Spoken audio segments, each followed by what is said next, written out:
Hey, so on the phone with us is Rainey Skelton. Rainey, thanks for being on our show where rodeo meets the road. Hey, thanks for having me on. 100%. Man, Rainey Skelton, we were just talking about your rookie season last year and the battle with, Callie and you and Victoria, and it just didn't work out. That's the way rodeo is sometimes. It's a hard season. It takes a toll on both you and your horse. Tell us about your experience as a rookie last year in finishing second, and what did you learn from that? Going into, I think I started rodeoing in the first week of July. So the first rodeo I went to was Estes Park, and I had my good horse had gotten hurt in March. My good horse got hurt in March. I was scrambling trying to find something, and I found another horse, and I was just starting to get with him. I had just bought him.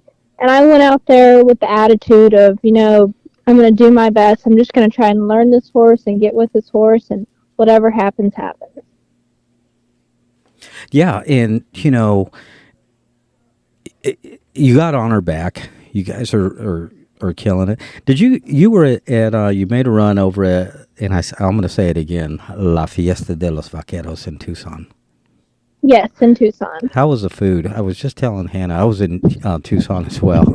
How was the food in Tucson? I thought it was great. The food was great. The beer was cold, and I loved it. I was at the rodeo arena for probably 45 minutes. Oh no! I could not. I drove in and drove right back out. Yes, Oh sir. no! I just So, it was great weather. I don't know what day you were Because there. that's the part I'm sorry. we get to go. I was gonna say that's the part Uh, when we're at a rodeo, we get to do our job and then go get something good to eat. All these contestants, they're in and out. yeah, in and out. That's no way to go to Tucson. Like I said, we had tacos, we had burritos, we had cold beer, we just had a great time. It's fun. The atmosphere was good in Tucson. that's great. Yeah, I was hoping I'd be back, but it didn't work out like I wanted it to. I was battling an abscess that whole week on both my horses, and it was the craziest thing I've ever seen.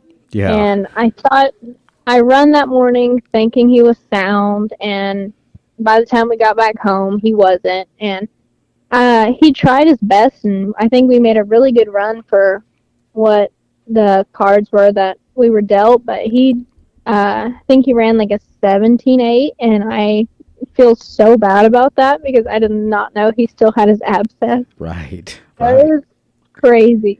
You made a big run in Fort Worth at the stock show. You made it to the finals. I was like, here we go. Rainey's gonna, I was rooting for you the entire time.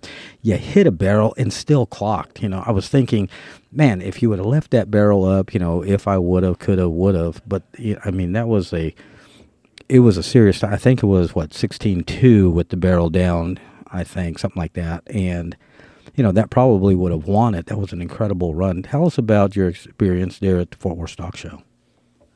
That is the one of the best committees you can probably find at a rodeo. They take such good care of us. They take good care of our horses. We have fresh shavings 24/7. They put in our stalls. They clean our stalls. I think it's one of the coolest rodeos I've ever gone to. He ran he ran a 16-2 in the semifinals, and I was nervous about it because it's an indoor arena, and I was really wanting to run Joel there, but she didn't handle the ground the best the year before, so I gave Honor the chance to run, and he did great. The short round, it was I don't know really how to explain it, but I would have broke the arena record with a 16-0 during the short round, and I hit a barrel. Right. And I come out of the arena with the biggest smile on my face. I'm like, oh my goodness, this horse is amazing. I think a 16-4 ended up winning it.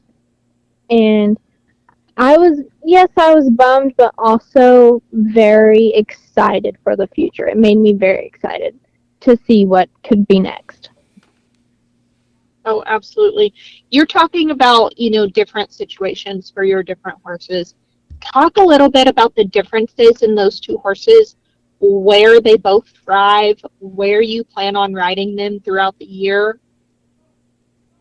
So Honor, I've come to find out he loves big outdoor places. I can get him by in indoor arenas, but if the barrels are stuck out in the middle of nowhere, that's his favorite because he will not run by a barrel.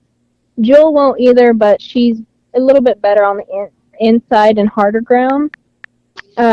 She did good. She won. Jill won Lubbock, and that's a standard. I think they both really like outdoor pins, but Honor handles the ground better, and Jules does better inside and something smaller. I guess he goes left and she goes right, and he's very calm, and she's not calm at all. So they're pretty much polar opposites. Sounds like Hannah and I.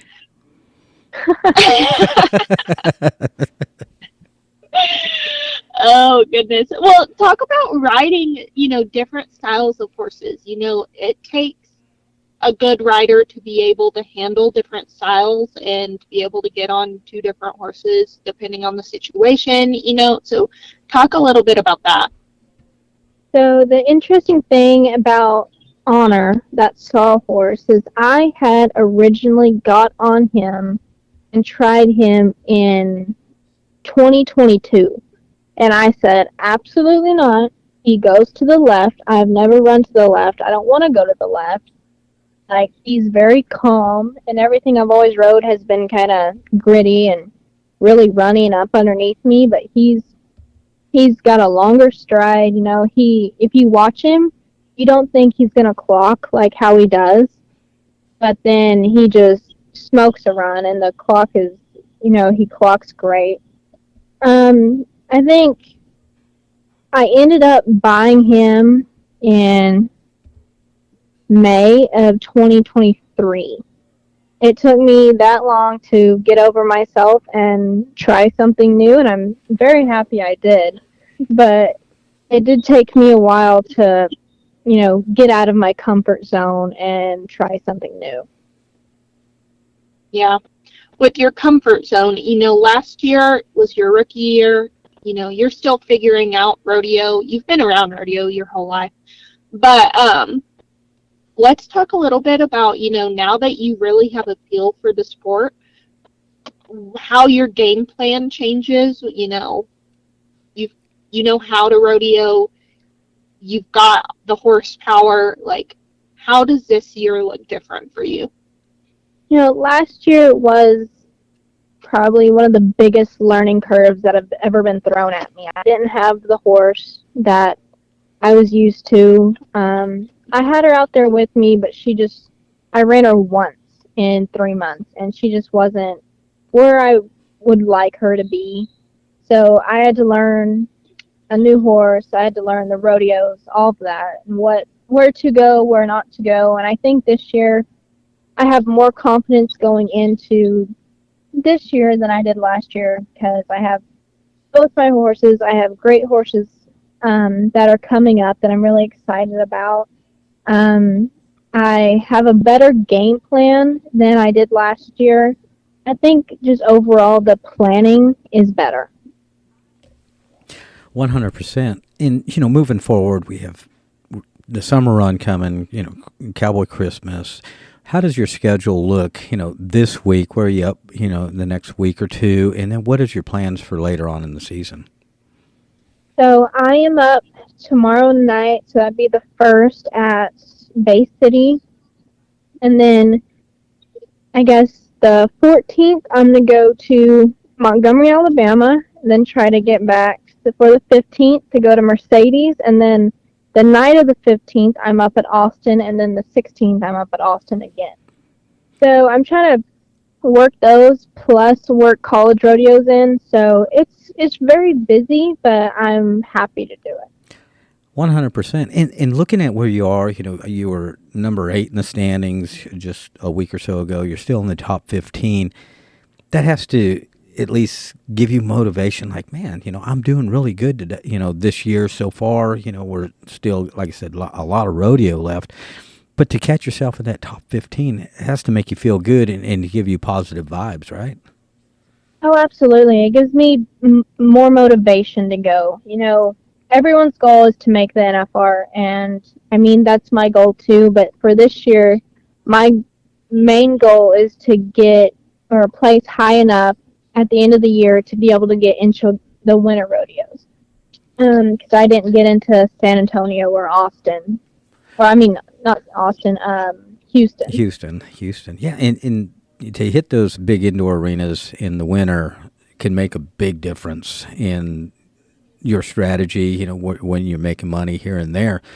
But it is what it is. You're going to do what you're going to do. You're going to go where you're going to go. You're going to win what you're going to win. But, before we wrap this up, happy belated birthday to you last week. Oh, thank you. Yeah, we didn't. I don't have a happy birthday queued up, or we would have played it for you. But we'll just, and I'm not going to sing it. I think I can't sing at all. But but thank you, Ken. Yeah. I appreciate the not singing. Yeah, 100%. But you never know. You never know. Maybe next year for your birthday we'll do that.